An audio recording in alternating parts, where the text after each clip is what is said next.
chết từ chú cha lấy giờ cả về khó tiếc ngã lối chết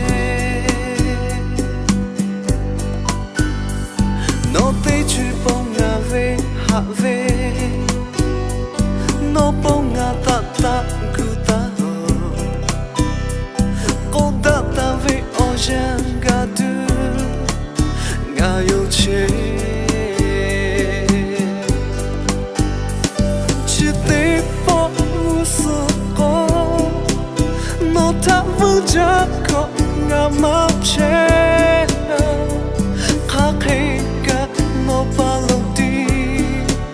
ngã chết gà về chỉ tiếc bỏ sự có nó ta phát đã từ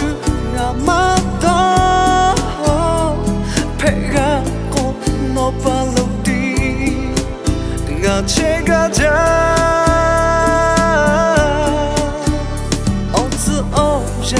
ba cái bầu thơ nó thang ngã hát về nhìn mà gì can tí dễ lệ nó thả chết đi ngã lo chết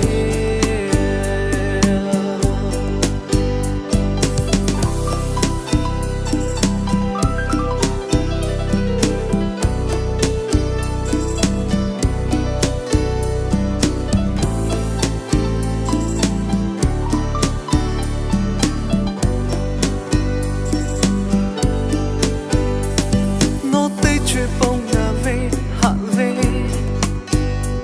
nó bông ngã ta ta cứ ta cô ta ta về ô giang gà tư ngã yêu chết chỉ tiếc bỏ sự có nó ta vừa cha có ngã mắc chết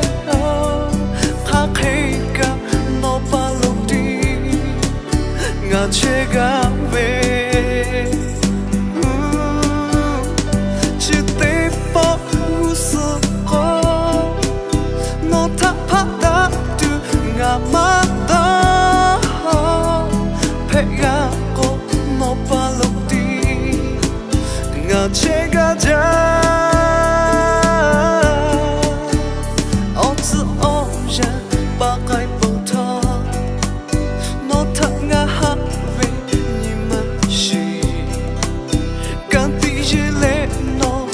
chết đi ngã lo chết chỉ tiếc bỏ sự có nó ta vẫn chắc có ngã mắc chết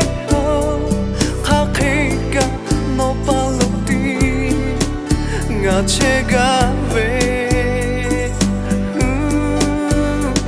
chỉ tiếc bỏ sự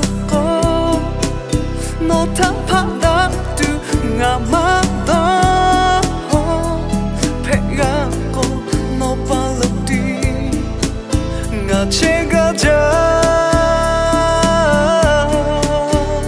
ôm giữ ôm ra ba cái bầu thơ nó thắp ngã hát về nhìn mà gì càng tí dễ lệ nó thắp chết đi ngã lo chết càng tí dễ lệ nó thả chết đi ngã lo chết càng tí dễ lệ nó thả chết đi ngã lo chết